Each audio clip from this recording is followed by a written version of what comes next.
Cuando hablamos de inventos frustrados, las malas ideas son la tónica dominante, pero casi se puede asegurar que no hay inventos que más fracasos haya producido que el automóvil.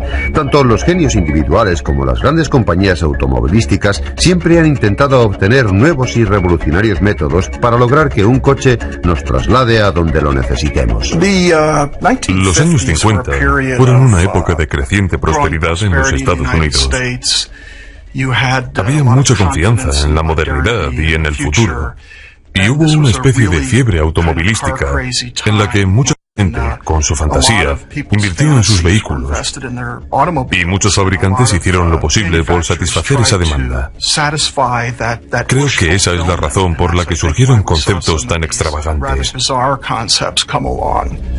En los años 60, la Ford estaba ansiosa por demostrar al público que se encontraba en la vanguardia del diseño innovador. De hecho, llegó a coquetear con la idea de construir un motor de energía nuclear. El Nucleón, como se lo denominó, disponía de su propio contenedor de plutonio, pero enseguida surgieron dudas en torno a su modo de repostar y los peligros potenciales de un reactor nuclear sobre ruedas. El Nucleón no pasó de ser un modelo a escala de 1 metro.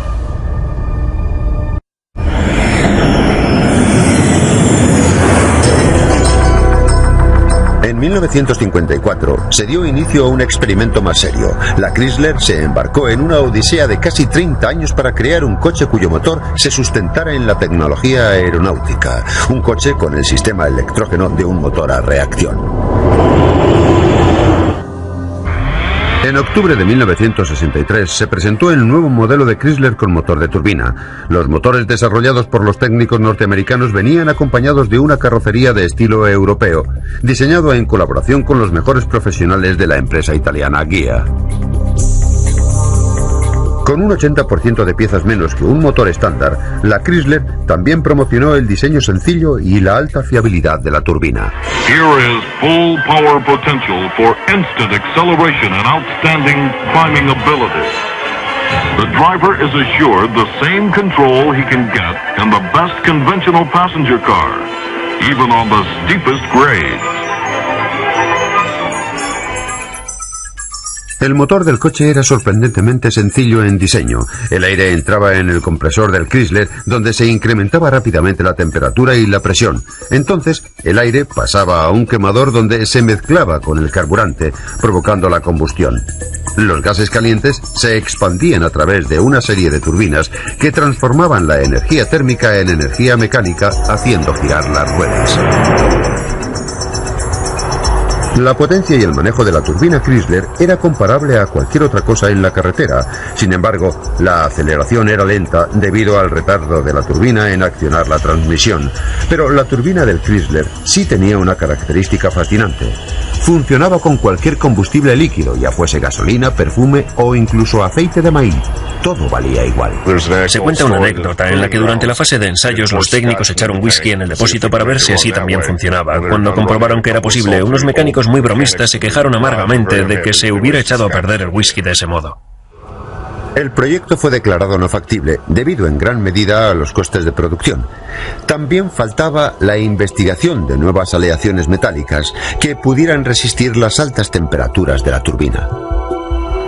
La Ghia italiana construyó 50 vehículos en Turín. Los enviaron a los Estados Unidos para ser evaluados. A todos se les incorporó el motor creado en los Estados Unidos. 7 años después de comenzado el programa, y por razones de impuestos y aranceles, fueron destruidos casi todos los vehículos, salvo 9.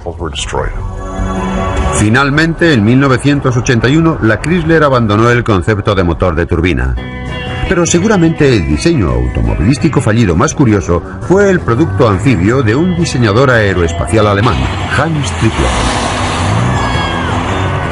El Amficar salió a mediados de los 60, cuando las películas de James Bond hacían furor y se pensaba que zambullirse en el agua para escapar de una persecución tenía el atractivo de una evasión. Durante 9 años, a partir de 1960, Trippler exportó casi 3.000 ejemplares de su Amficar a los Estados Unidos. Cada modelo venía con un motor de serie de 4 cilindros y su propia bomba de sentina. Un falso suelo protegía el cableado eléctrico y le otorgaba una protección adicional frente a las fugas de agua. Un interruptor en el salpicadero accionaba los 2 propulsores de transmisión. Disculpen, ¿tienen un Grey Poupon? El Amphicar se maneja básicamente como un coche sobre el agua, pero también como una barca en tierra firme. Los propulsores gemelos posteriores giran en la misma dirección. Es el único modo de girar con eficiencia. De otro modo, maniobraría como un transatlántico. Con un coste casi similar al de un Mustang, el público debía enfrentarse a una elección difícil: un coche sobrio y robusto o un patito feo y mojado. El Mustang ganó el concurso de belleza. Al menos queda el legado de una gran idea que nunca fue suficientemente popularizada y jamás llegó a despegar.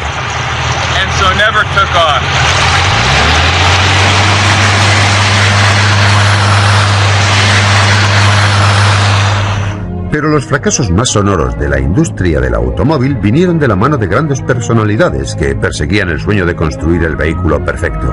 Un antiguo diseñador de la Ford, Preston Tucker, fue uno de aquellos soñadores. Su proyecto era a lo grande. Algunos lo calificaron de temerario. Quería montarse su propia empresa partiendo de cero. Ante todo, Preston Tucker era un vendedor. Y como buen vendedor, lo primero que hacía era venderse a sí mismo. Siempre estaba promocionando este tipo de ideas. Después de la guerra, cuando el mercado estaba en plena expansión, pensó que sería capaz de construir un automóvil. En 1948, empezar una empresa de coches desde cero era una tarea casi imposible, porque el capital necesario era tan elevado que nadie podía disponer de él. Because the capital required was so huge that nobody could come up with it.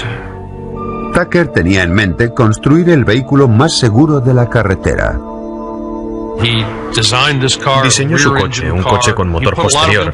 Insistió mucho en la seguridad, creando un habitáculo de pasajeros a prueba de choques y un parabrisas que se desprendía hacia afuera. La idea era que en el caso de accidente, si la inercia te lanzaba hacia adelante, el cristal del parabrisas se abriera hacia afuera, evitando cortes y males mayores. La característica más notable de Tucker fue el tríclope, un tercer faro que giraba con el volante para iluminar continuamente la carretera. Mucho antes de producir un solo coche, el sagaz Tucker maquinó ideas para que se hablara lo más posible del coche de sus sueños. Uno de los métodos empleados para promocionar su vehículo fue construir la radio del coche.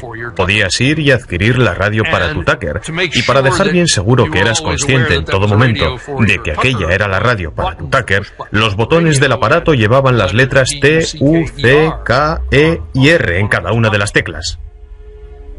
Pero cuando Tucker empezó a vender acciones de su volátil empresa, su sueño empezó a desvanecerse. En cuanto se rumoreó que el gobierno estaba investigando las prácticas empresariales de Tucker, el dinero de los inversores dejó de llegar. Se puede decir que se vendieron más acciones de la empresa de Tucker que ejemplares de su modelo. En total, se llegaron a construir 50 coches.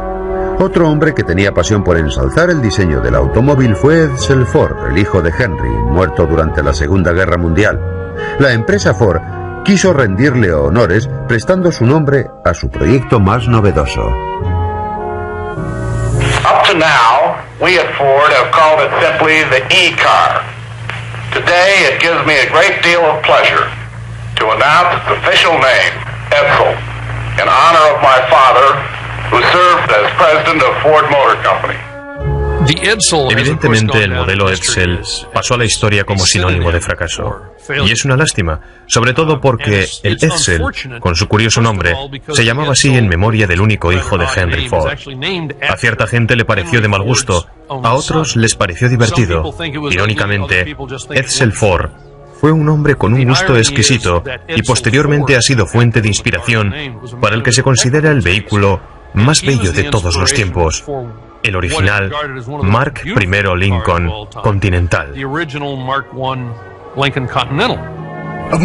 Uno de los detalles por los que el Edsel fue ridiculizado inmediatamente fue por lo que se conoció como la parrilla del arnés de caballo, pero que a nivel popular se llamó la parrilla del asiento del inodoro. Apenas 3 años después de su debut, la Ford dejó de fabricar el Edsel. Se calcula que la empresa perdió en la producción y el marketing de este modelo entre 250 y 300 millones de euros. Fue el mayor fracaso de la industria. Es posible predecir qué clase de inventos saldrán a la palestra en los próximos años, pero es posible que el futuro del transporte de automoción esté en las alturas. A continuación, coches que vuelan y hombres que se elevan sin alas.